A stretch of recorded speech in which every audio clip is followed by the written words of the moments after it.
America ने भारत समेत कई व्यापारिक साझेदार देशों से आने वाले कुछ उत्पादों पर नए टैरिफ लागू कर दिए हैं। भारत उन देशों में शामिल है जिन पर 10% शुल्क लगाया गया है, जबकि कुछ अन्य देशों पर इससे भी अधिक शुल्क लागू किए गए हैं।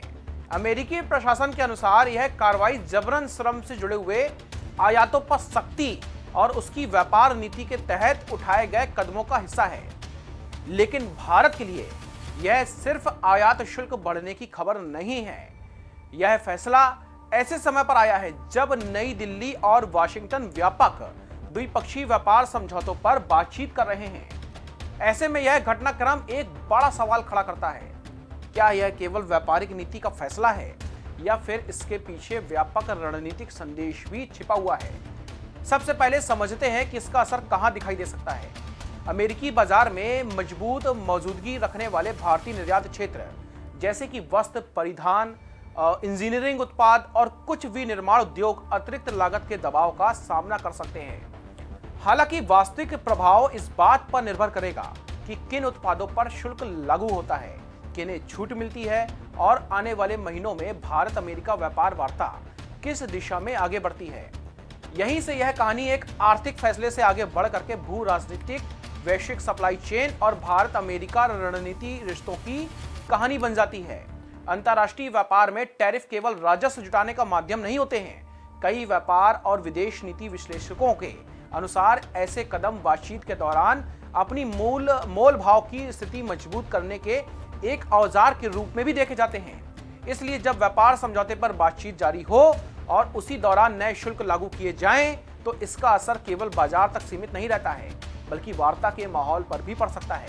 इसका यह अर्थ नहीं है कि दोनों देशों के रिश्तों में दरार आ गई है, बल्कि यह संकेत हो सकता है कि दिलचस्प बात यह है कि भारत और अमेरिका रक्षा, उन्नत तकनीक, सेमीकंडक्टर, ऊर्जा और इंडो पैसिफिक जैसे क्षेत्रों में लगातार सहयोग बढ़ा रहा है।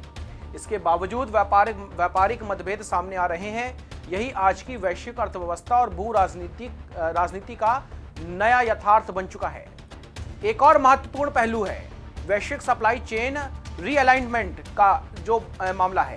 कोविड महामारी और हाल के भू राजनीतिक घटनाक्रमों के बाद अमेरिका सहित कई अर्थव्यवस्थाएं महत्वपूर्ण आपूर्ति श्रृंखलाओं को अधिक सुरक्षित, अधिक विविध और किसी एक स्रोत पर कम निर्भर बनाने की दिशा में आगे बढ़ रही हैं। इसी व्यापक रणनीति को अक्सर डी रिस्किंग कहा जाता है।